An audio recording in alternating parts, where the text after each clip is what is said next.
Before we begin today, I want to let you know that because of the nature of the movie we're going to be covering, there are some sensitive topics discussed, like racism, sexism, and rape are mentioned.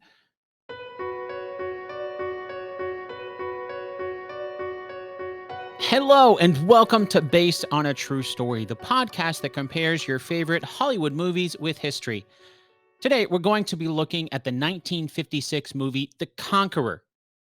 That movie was actually included in a 1978 book from film critics Harry and Michael Medved and Randy Dreyfuss called The 50 Worst Films of All Time. It's because The Conqueror is regarded by many to be one of the worst films of all time. To help us separate fact from fiction, we'll be chatting with screenwriter and author of the book Killing John Wayne, The Making of the Conqueror, Ryan Uytdewilligen. Before we chat with Ryan, though, it's time to set up our game. Two truths and a lie. If you're new to the show, here's how it works. I'm about to say three things. Two of them are true, and that means one of them is an all out lie. Are you ready? Okay, here they are. Number one, Timogen's motivations for conquering was revenge for Bortai, his wife. Number two, Jamuga was more of a rival to Timogen. Number three, Temujin and Bortai did not meet for the first time as adults like we see in the movie. Got him? Okay, now as you're listening to our story today, your challenge is to find the two facts scattered somewhere throughout the episode. Maybe it's going to be obvious, maybe not. Can you find out which one is a lie? We'll do a recap at the end of the episode to see how well you did. All right, now it's time to connect with Ryan Uytdewilligen about The Conqueror.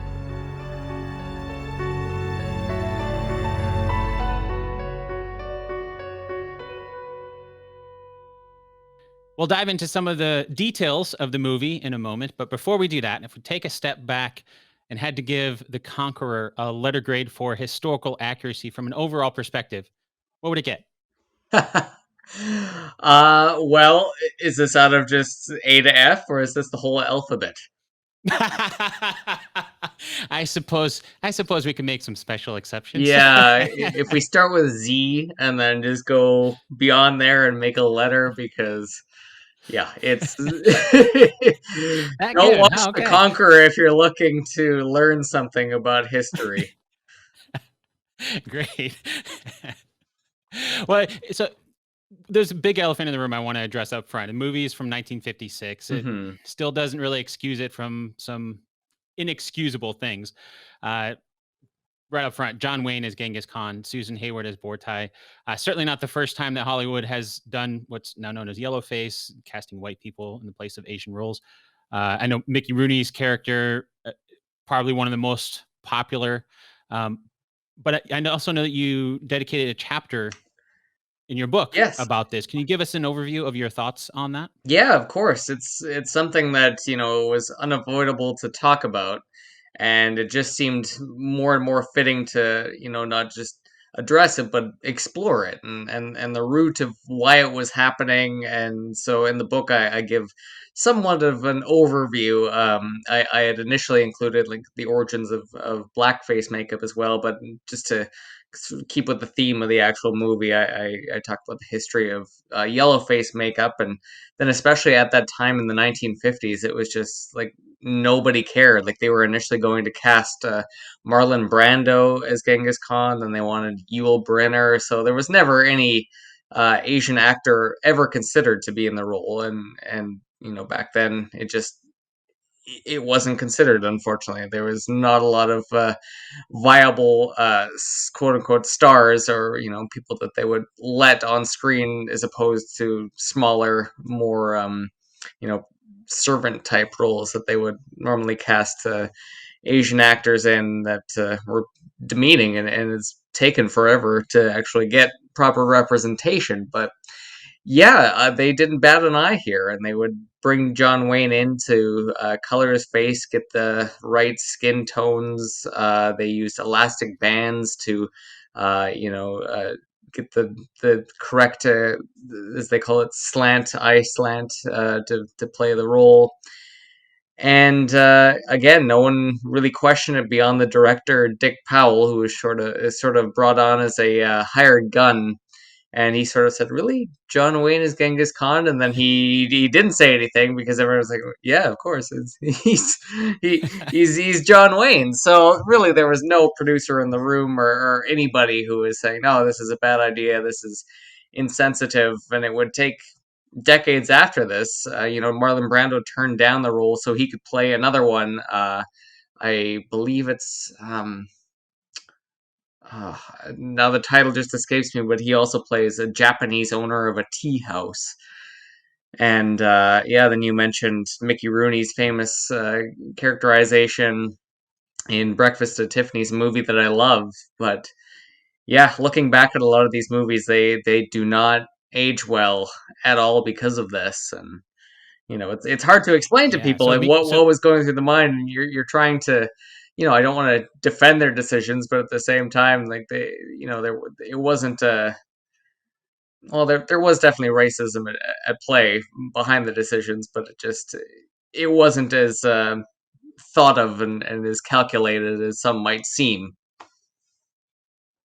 Yeah, they didn't think about it. Maybe that's the problem. They didn't think Exactly. about No, it. John Wayne owed Yeah. RKO Studios 3 movies. He did 2, and he just wanted to get the contract over and done with. So he picked this movie, Wow. and they cast him, and that was that. So it sounds like a crazy casting misfire, and a lot of critics at the time even pointed that out. But still, yeah, no one batted an eye. They just said, "Okay, this is what you want to do. Great, moving on." Wow. Wow. Well, something else I wanted to address up front, and it's another elephant in the room when you're talking about this movie, just the blatant Mhm. sexism in the movie. There's throughout the entire movie, Bortai is treated like a possession. He's She gets hit, she's thrown around, he's forced to marry, things like that. Lots of abuse that we see, both on the screen and plenty's implied, like when she's forced to share a Yes. tent with Temujin. Was this sort of abuse common in that era, like in history, or is that more of a Hollywood thing? Again, we're talking about another issue Well, with Hollywood. absolutely. It was definitely commonplace in that time, in Genghis Khan's time. So they probably scaled it down quite a bit because of Hollywood censorship. But this movie is, yeah, very sexist as opposed to a lot of movies that were coming out at the time. Even now, Howard Hughes took over Yeah. RKO in 1948, and generally what a lot of people figured he did that for is so he could contract young starlets and just abuse them. He would have this whole long list of young actresses who were trying to make it big, and he was the big producer, and he just kind of had them all on speed dial and like, okay, I'll put you in this movie if you do something for me. And so that was what he was doing for about Wow. 5 or 6 years, and even afterwards when he sold the studio. The word on the street is he went on a date with Susan Hayward in the late 40s. It did not go well, and he held that against her and wanted to get revenge. So this movie is pretty awful, and the role is, as you said, like she's basically just a possession. She has to do some terrible uh, dancing, like almost a strip tease at one point, and she's just being passed sometimes in some scenes by one character to another, just like high above the ground. They like one scene, John Wayne just inexplicably laughs and then picks her up, and that's the end of the scene. Like, okay, that's great, but yeah. So a lot of people think that Howard Hughes recognized that this is a terrible role, and he cast her in there to embarrass her and get his revenge. So yeah, a lot of it was just because of Howard Hughes's tastes. He was making a lot of these types of movies at that time, like one called Son of Sinbad, and it's all about these harems, and I think there's about 4 or 5 different movies that he did at that point in time, where it's just a lot of scantily clad ladies doing dancing for no reason whatsoever, just sort of an interlude to appease his sexist tastes. Wow. Wow. So we started off with two Yeah, oh great yeah. things there. There's Wow. a lot. I address it in the book as well because there's just Uh, there's so much to yeah. dive in. Is like what's so wrong with this movie? Yeah, so many things, so many things, and we haven't even gotten Yeah, to the historical absolutely. side yet. So, well, in the opening sequence, speaking of kind of going to more of the historical, we see Temujin attack a Merkit caravan to capture Bortai. She's explained in the movie as a Tartar woman who's being held by the chief, and then after the battle, he takes her away. Basically, kind of sets up the rest of the events that we see in the movie. After capturing her, he finds out that she's the Mhm. daughter of Kumlik, who was the Tartar chief that apparently poisoned Temujin's father. We find that out later on in the movie. How does the movie do depicting how Temujin and Bortai met? Not well. Not well. I don't know if you know personally much of the history of Genghis Khan and sort of what. It's been a while since I've researched Okay. it. That's for sure. Yes, well they both were children when they met, really. What it's theorized, Huh. they were between the ages of 9 and 12. So John Wayne is 50 years old in this movie, and so obviously very uh, tweaked and changed for that because it was somewhat of an arranged marriage at that point. They weren't officially married, but it was sort of a set thing when they were children that they were to be married at some point, and so this uh, stealing a bow tie and then rescuing her afterwards in real life they were married after that situation and became a couple, but here yes there's sort of the I, I don't want to call it a meet cute at the beginning, but they do meet each other in the desert, and it's definitely not how it went. That's not how it happened. No. Wow, wow.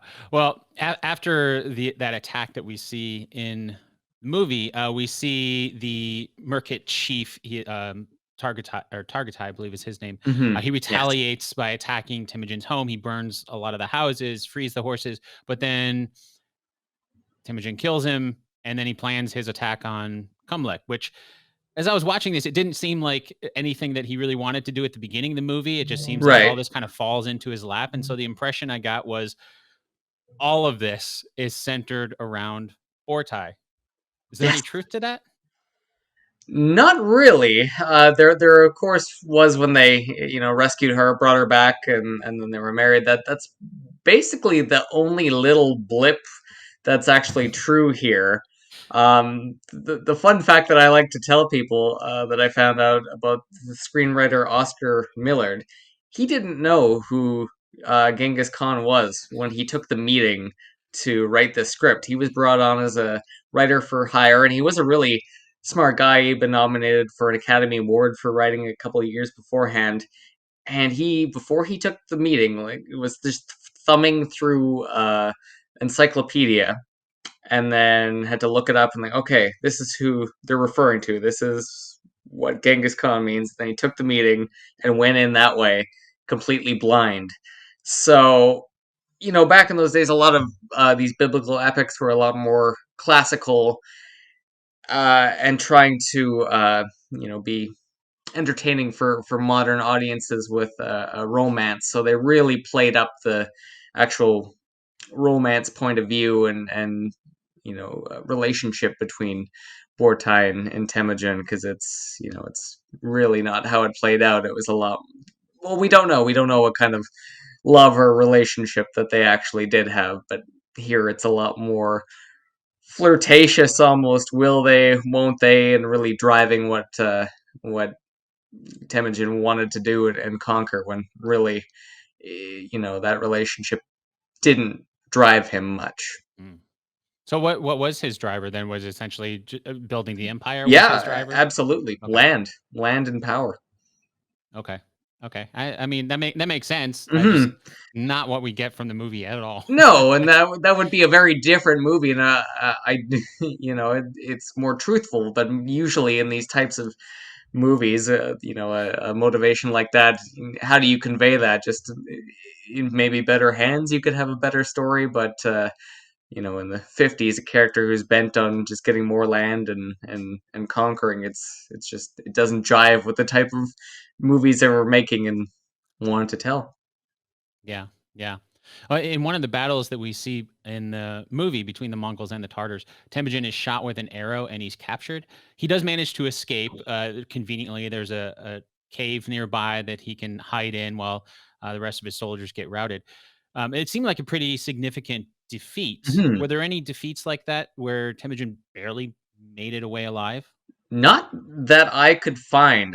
With the movie, it kind of happens with the screenwriter lingo. It's the all is lost point where he's at his weakest, and so obviously Hmm. they had to include something to make it seem like he's not going to make it when he obviously is this grand conqueror.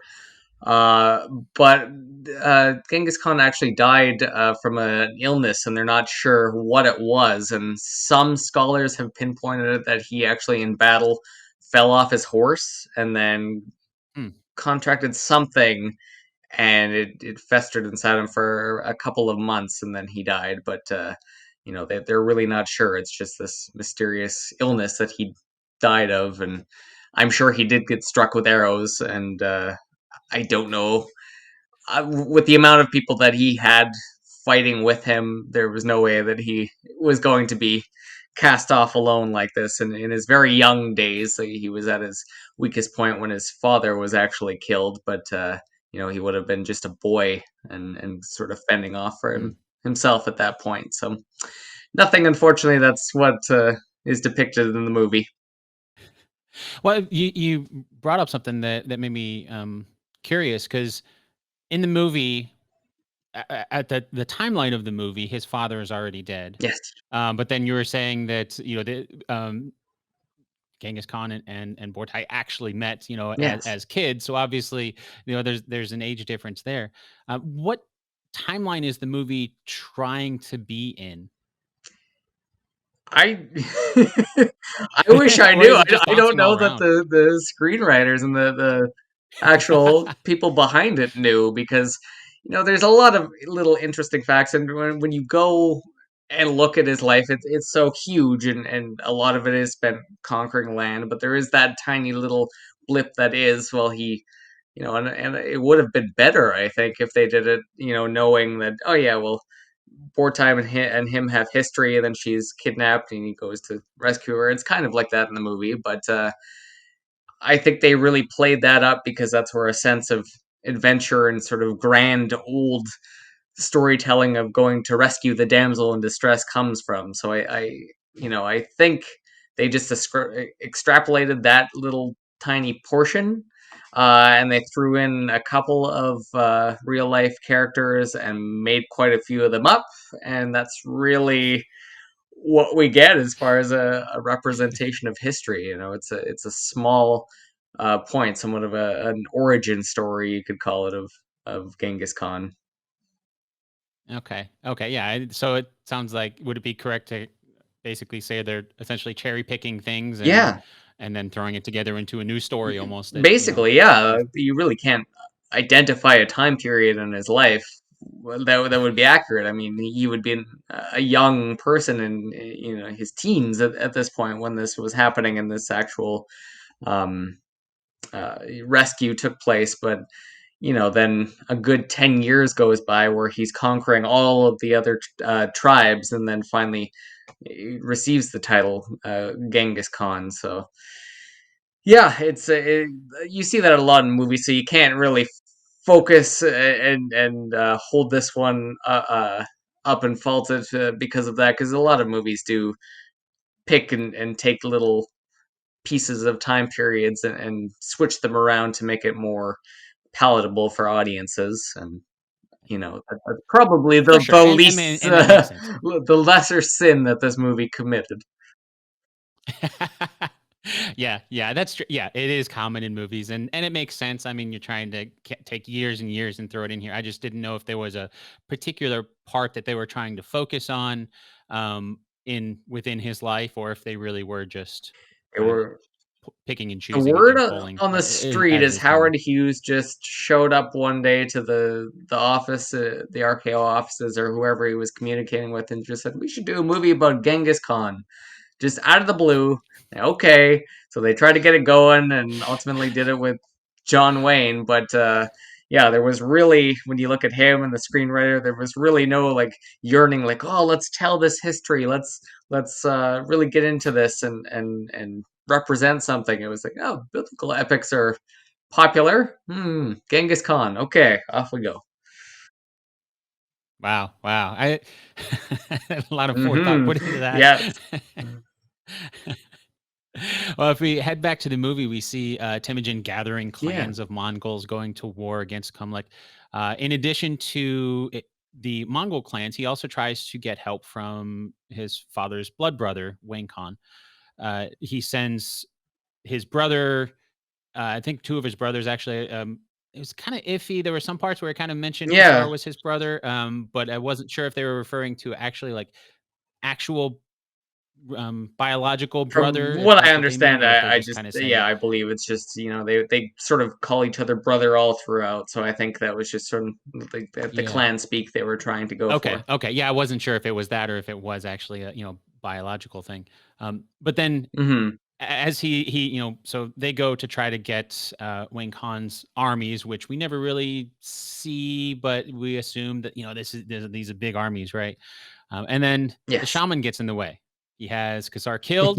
Yeah. He goes to Temujin and tells him that Wayne Khan is not going to send his armies. We're just going to watch and wait for you to be destroyed. And so then he convinces Temujin to turn on his father's blood brother and take the city for his Yeah. own.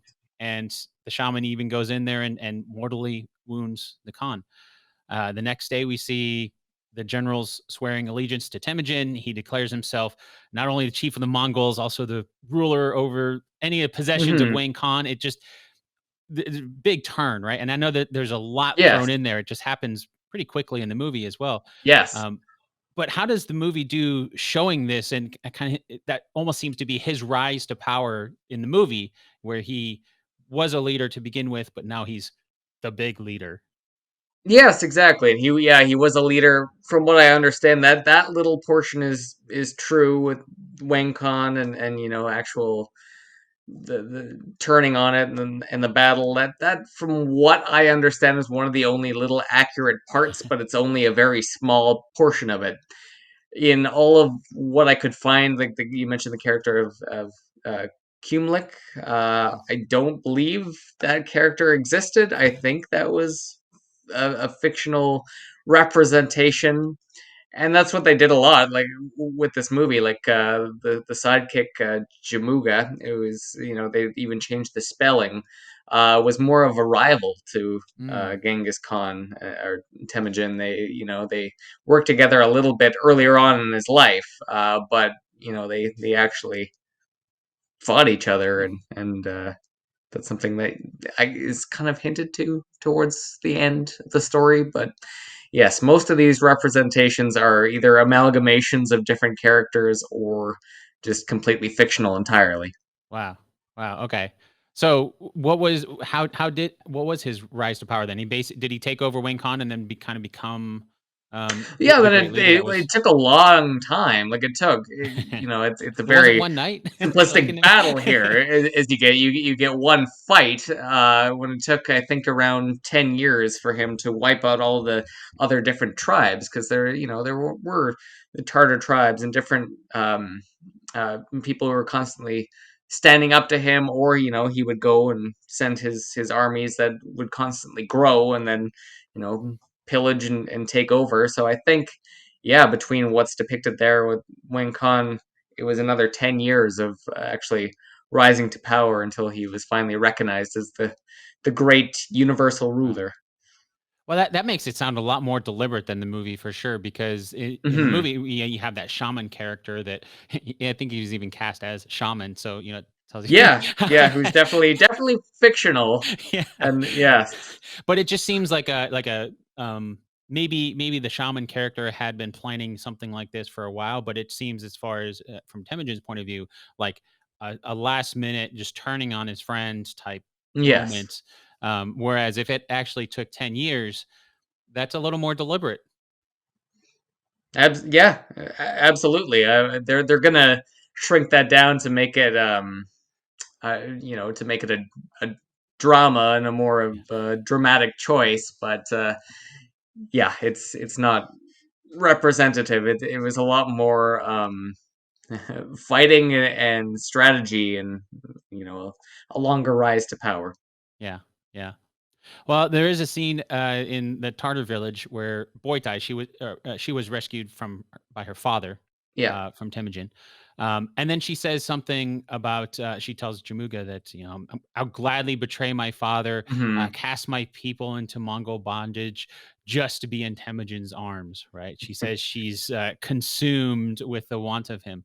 Yes. It just seems like again like a really fast turn that all of a sudden this guy that she hates treats her terribly throughout the entire movie, both before and after her apparently falling for him.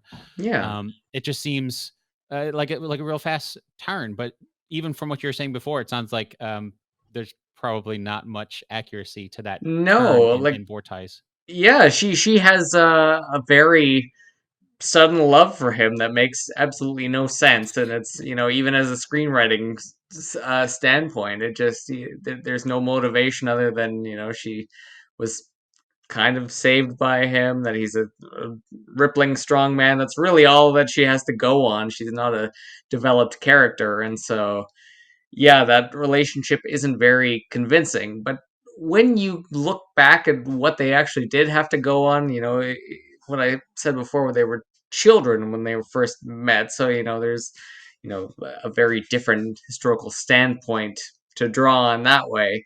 Mm. But a lot of marriages back then were, and still are, unfortunately, arranged, or exchange for land, in exchange for uh, power or armies. So there wasn't a lot of Hollywood romance thrown into the mix. It was a lot more. Uh, well, it was a lot quicker for sure, and a lot more pairings that were made that, yeah, unfortunately had nothing to do with love. Yeah, yeah. So it was their marriage actually was an arranged marriage? Was It Bortai I it then, I like, the believe daughter it of a it chief or started something? that way. There was, they didn't meet and fall in love. It was one tribe and another, that it was sort of alluded to, and then it didn't Okay. happen because I believe that's when Timogen's father died, and so it got put on hold. That's when she was taken, and then after all of that took place, then the actual marriage. I don't know if there's any dates available out there of what age they were, but it happened sometime after that point. Okay. Okay. So it was for, merging tribes, Yes, essentially, yes, was kind of for, a political yes. purpose then. Yeah. Okay. Yeah, not like what we see in the movie. Yeah, 'cause even in the beginning, in that opening scene, like, when he first sees her, there's nothing really political about it. He didn't even know that she was the daughter of, the guy who killed his dad at No, it's first love at first sight. She's in the just sort movie. of riding on this little it's not a chariot, but they're like being carried throughout the Yeah. desert, and she looks stunning, like she has never set foot in a desert before. And of course, it's Susan Hayward, so she's got red hair and makeup and Hollywood glamour radiating. So yeah, of course he's gonna fall in love with this actress, this portrayal. But yeah, it's nothing to do with real life. Well, I have a feeling I might know the answer to the next question then, because near Yeah, near the end of the movie, there is a like it leads up to this big battle, right? And the big battle is yeah, between Temujin and yeah. Kumlek. There's cavalry on both sides. Interestingly, I didn't see any infantry No, fighting. It's yeah, just cavalry. Uh, and then during the battle, the two leaders, of course, have to face head to head. And then the battle itself between Temujin and Kumlek is like just a couple of seconds course. long. Before Temujin kills him. Was So I mean, you said Kumlik was a probably fictional a character, fictional probably a character anyway, so representation obviously of not. many. He had many battles. He killed many people. Killed many Yeah. leaders. So you know, probably my best guess is that the screenwriter just needed some sort of villain, some sort of character to add in the end. And as you said, like it's very anticlimactic. Like it just sort of happens, It and is. then that's it. Like it's a very, Yeah. for a movie that is fairly epic and has some battle sequences and taking place in the desert. It's wrapped up very quickly, but it's they have little. historical details to explore, and they just they have that character Kumlik who they didn't really have much motivation for him either, so they just decided to obviously Yeah. axe him because Genghis Khan obviously continues on after the point of this movie, so or the point of the story that they were Yeah. telling in the movie. Yeah. I actually had to watch that Mm, scene twice because I was watching it and I was taking notes yeah, as I was watching it as I usually do. And then it was over. I yeah, was like, "Wait, what did I miss? Is it wait, what?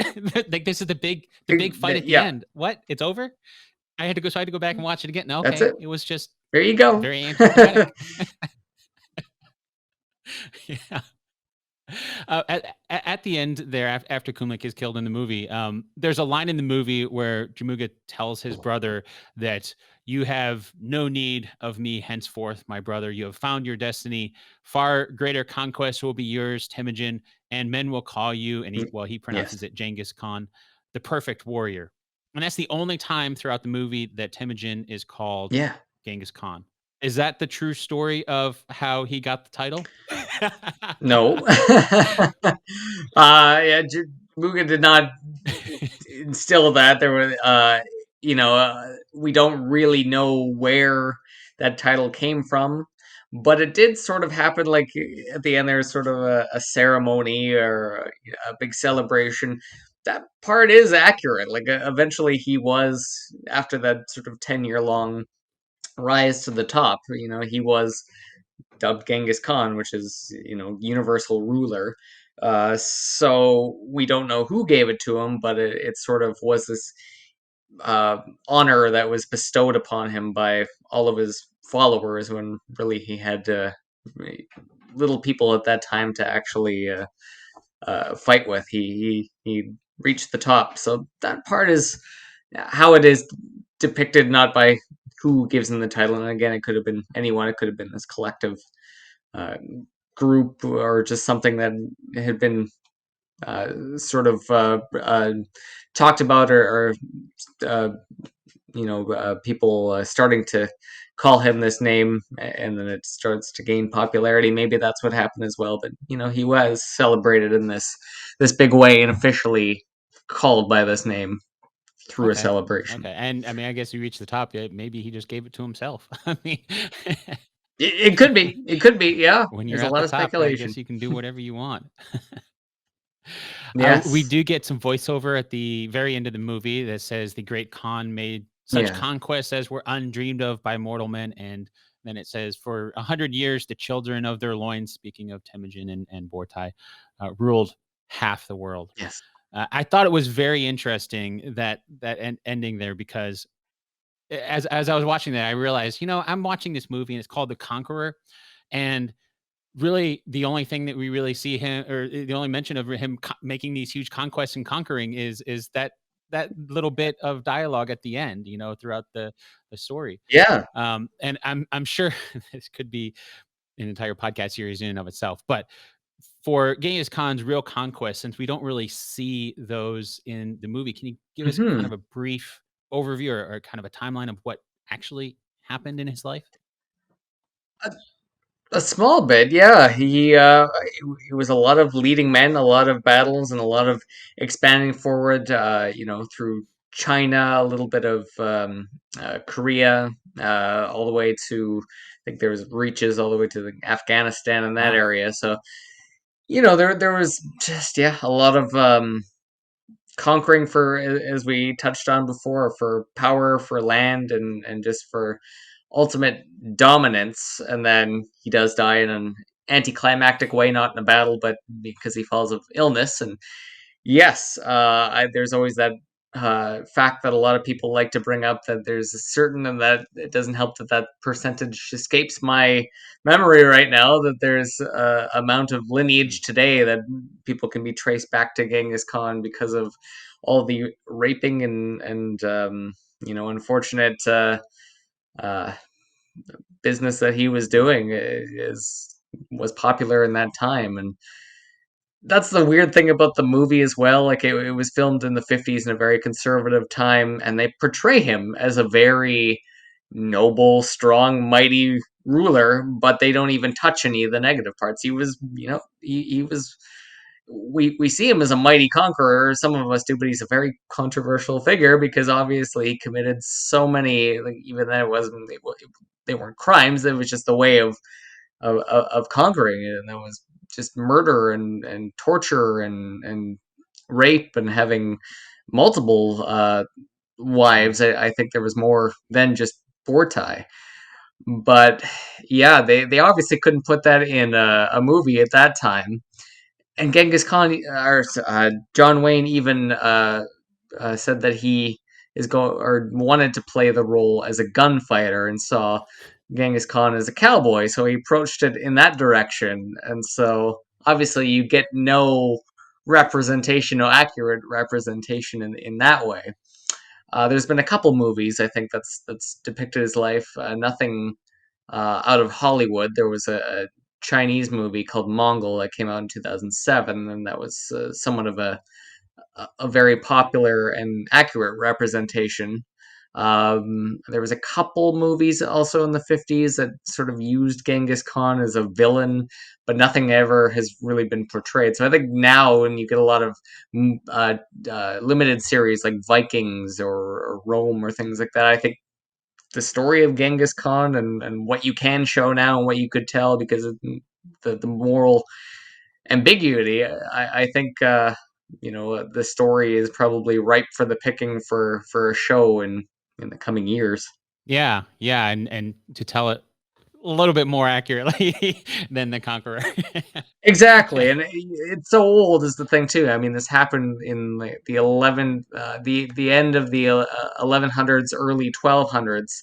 So much is lost, Yeah, and a lot is only speculated. So I don't have a lot of knowledge to share with you because there's a few details of battles, but his day to day life, and the sort of the kind of person that he was, it's all orally told through people who had memories, and very little sure. is available. So, what is available, obviously, the screenwriter and filmmakers of The Conqueror just tossed right out and used only tiny bits and pieces. But Well, and that's the yeah, way it is with it's history. Sometimes we don't yeah, there's a lot that we don't know, and, that can give, the ability to fill in some of those holes in movies and yes. things like that, but So yeah, for but also just interpretation, you can just throw it out or and just yeah, like this one. yeah, exactly.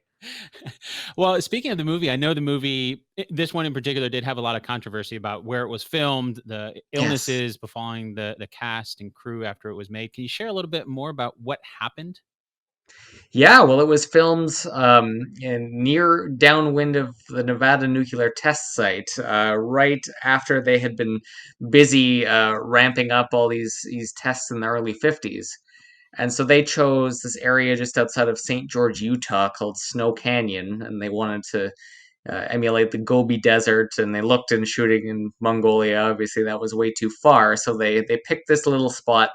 Didn't really do their homework, and it was about 130 some miles downwind of this test site, and a lot of wind had blown nuclear fallout that specifically piled into that area. Hmm. So a lot of people in that area, St. George, Utah, a little bit of Nevada, they were actually getting sick in the late 50s, all throughout the 60s, getting cancer, a lot of stillbirths, a lot of sheep had a lot of strange growths, and they couldn't really quite figure out why until the late 60s, early 70s, and they pinpointed it was because of the nuclear tests.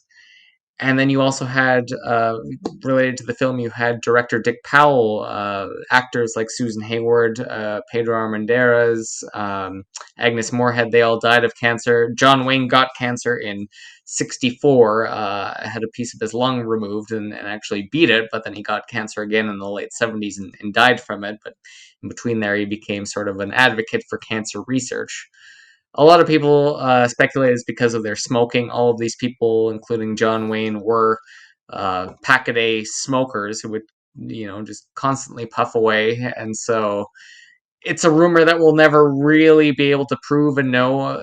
There is real downwinder cases. There was a long battle through Congress to actually get an apology and some reparations for families who lost people because of nuclear testing contamination, and finally they got ahead in the early 90s and started to receive money and apologies and recognition.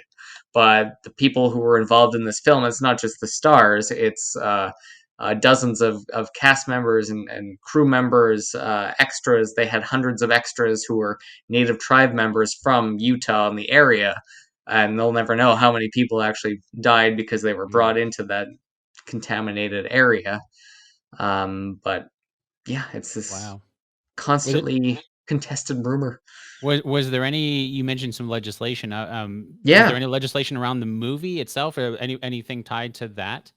Uh, what the Conqueror did was help uh, shed some light on the issue because there was famous faces who were dying and a couple Mm, of journalists who sort of pieced that together, and that happened in the late 70s, early 80s, and that was sort of the big breakthrough for the downwinders to actually get attention and get something moved through the government. But they allotted only certain payments for people who lived or were present in these states that were contaminated at certain pockets of time. And because of the film shoot, was only a couple months, and it was a couple of about a full year after the last nuclear test, the government just deemed that they were ineligible. So no one from the movie actually got any reparations, any forgiveness. There was one extra who really sort of took it on upon herself to try and fight for or at least get some sort of apology or attention. Jeannie Gerson, and then she died in the early 90s. She had cancer, I think, about at least 3 times, and ultimately wow. died of it. So yeah, again, it's still, as I put the book out here, it's still a subject that people love bringing up every now and then because it's such a strange rumor. Like, oh, John Wayne and this whole cast and crew were plagued by cancer because of nuclear contamination. We'll never know. We have scientists who say yes. We have scientists who say no. Government officials. It goes back and forth, but decades have gone by, well over 50 years, 60 Nobody years. wants to So accept it's responsibility just for it. unfortunately, Wow. yeah, There yeah, there there's something it's else in the as past. I was trying to find a film to watch it as I prepare for that. I couldn't find it on any streaming service. I had to, buy the DVD to Yeah, watch it. And it's not the first time I've had to do that, but while I was looking for it, I noticed something about how Howard Hughes bought all of the prints and then kept it away from the public for a while. What's that story? he's the most fascinating man who ever lived. I thought that was the beer guy, isn't Yeah, he that drove. most interesting man, never mind. Yeah, yeah, that's right. Yeah, no, him, yes, and Howard Hughes.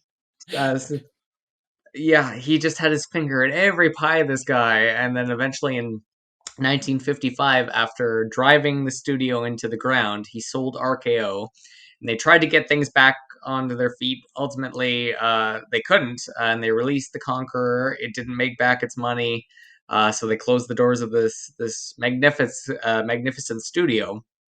And so Howard Hughes approached them and bought back the Conqueror and another movie that he and John Wayne made called Jet Pilot.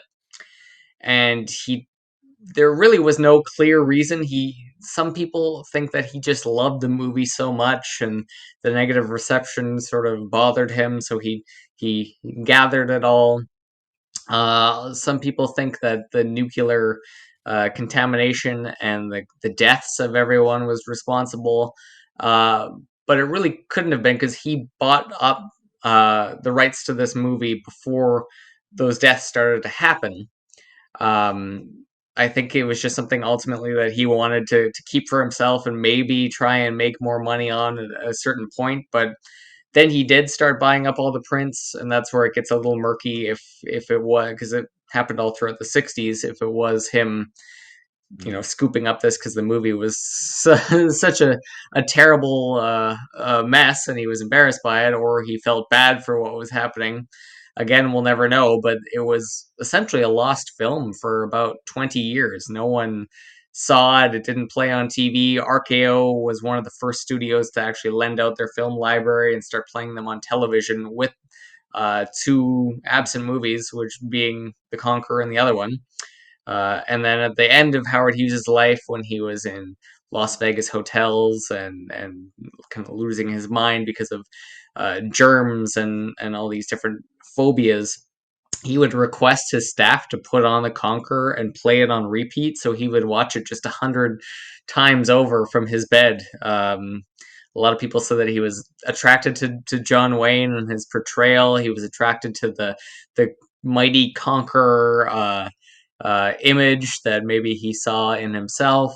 Um, we'll never Wow. know, but yeah, that was something that was happening at the end of his life, and then ultimately, yeah, it was finally released on VHS in the mid 80s, and because of all these stories of contamination, it sort of took on a different life. And from then on out, it's been hard to find. When you do find it, it's usually referencing the poor reception, the miscasting, or the nuclear story. So occasionally you can find it on TCM, but it's sort of a print by order Mm. basis. It's run through Universal now, and so I'm sure that's how you got it. Is if you order it through them, they just manufacture one of these DVDs and send it to you. But there's really not a lot of these copies floating around in stores. That's for sure. It took me a while to hunt one down. Yeah. Wow. Wow. And I mean, watching the movie on repeat, that would drive me crazy, I think. Exactly. Yeah. Yeah. That's what did him in. It was watching The Conqueror Wow. over and over. Wow. Well, okay, let's say you were in charge of this movie. What's something you would have done differently? Or would it be easier just to say the one thing you would have kept the same? Yeah, gee, everything. It's From A to you know, but it's all these sins, these mistakes that I think keep it in its public eye, and that people keep revisiting it. It's sort of this "it's so bad it's good" kind of realm. So if I were to change something, it wouldn't be well known anymore. I think if you change the casting of John Wayne and cast someone more suitable for the role, it would sort of fall into obscurity. And it wouldn't have mattered as much, or if you actually filmed it where it was supposed to, maybe somewhere different. I would probably do those two things if I was going to make this movie, film it somewhere safer and more proper, and cast someone more appropriate. But yeah, it's we got a very different tale out of it because of those mistakes. Yeah, yeah, it would have been another bad movie that nobody knows about. Yeah, yeah, precisely. Wow, wow. Well, speaking of coming back into the public eye, your latest book is all about the making of the movie. Can you share an Yes. overview of your book and let someone listening to this know where they can learn more about your work?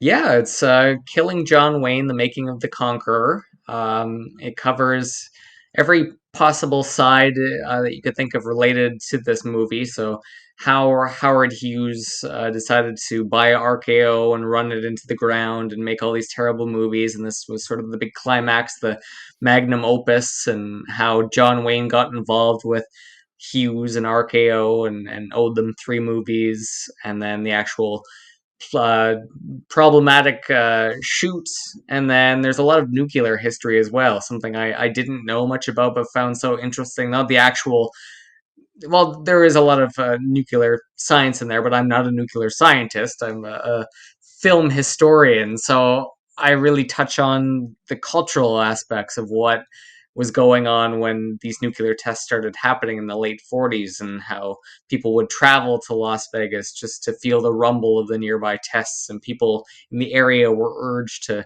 actually come and watch the tests unfold. And then I touch on a lot of the private lives that sort of intersect around this movie of the stars and people that were involved.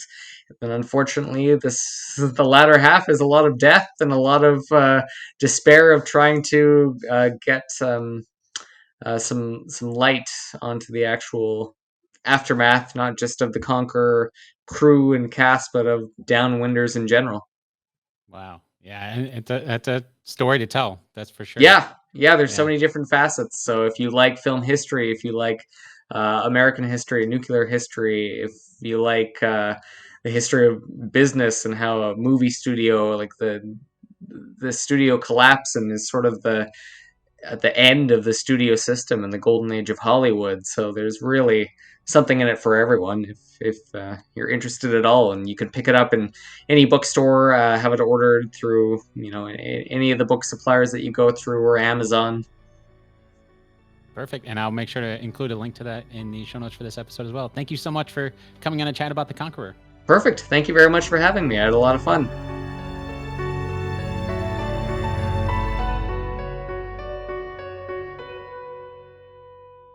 This episode of Based on a True Story was produced by me, Dan Lefebvre. I'd like to thank Ryan Uytdewilligen once again for sharing his expertise about the movie The Conqueror. If you want to hear more stories about the making of what many consider to be one of the worst movies ever made, some will actually say it is the worst movie ever made, go check out Ryan's excellent book about making that movie called Killing John Wayne, The Making of The Conqueror. You can find all his work at RyanUytdewilligenauthor.com, or as always, you can find links to his books in the show notes for this episode, as well as on the show's home on the web, based on a true story podcast.com. Okay, now it's time for the answer to our 2 truths and a lie game from the beginning of the episode. And as a refresher, here are the 2 truths and 1 lie. Number 1, Timogen's motivations for conquering was revenge for Bortai, his wife. Number 2, Jamuga was more of a rival to Timogen. Number 3, Timogen and Bortai did not meet for the first time as adults like we see in the movie. Did you find out which one is a lie? Let's count backward and start with number 3. Timogen and Bortai did not meet for the first time as adults like we see in the movie. It is true that the movie got the way Timogen and Bortai met completely wrong. As Ryan pointed out, the two actually met as kids and not adults like we see in the movie. That brings us to number 2. Jamuga was more of a rival to Timogen. That is also true. The relationship we see between Timogen and Jamuga in the movie does not really reflect the true history of what actually happened. That means number 1 is the lie. Timogen's motivations for conquering was revenge for Bortai, his wife. A lot of the movie suggests Bortai was at the center of Timogen's motivations for, well, almost everything. The truth is, Timogen's motivations to conquer lands was, well, to conquer lands. Basically, the same drivers a lot of conquerors throughout history have had, money and power.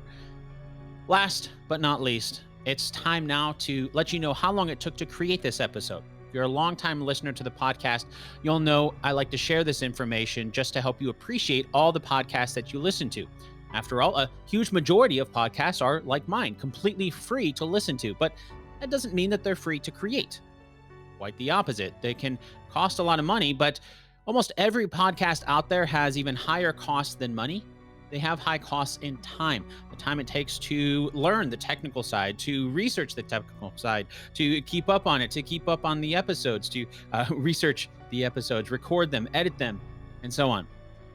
But I only have these statistics for my own show, so with that in mind, today's episode took a total of 42 hours to create. To make it clear, that's only my time. It does not include any of Ryan's time, and to be even more specific, it doesn't even include all of my time, because that 42 hours is only the time that it took for me to produce this one episode. It doesn't include all the time I spend building, maintaining the Based on True Story website, finding new guests, scheduling, logistics, social media, or recently, behind the scenes, entirely migrating podcast hosts.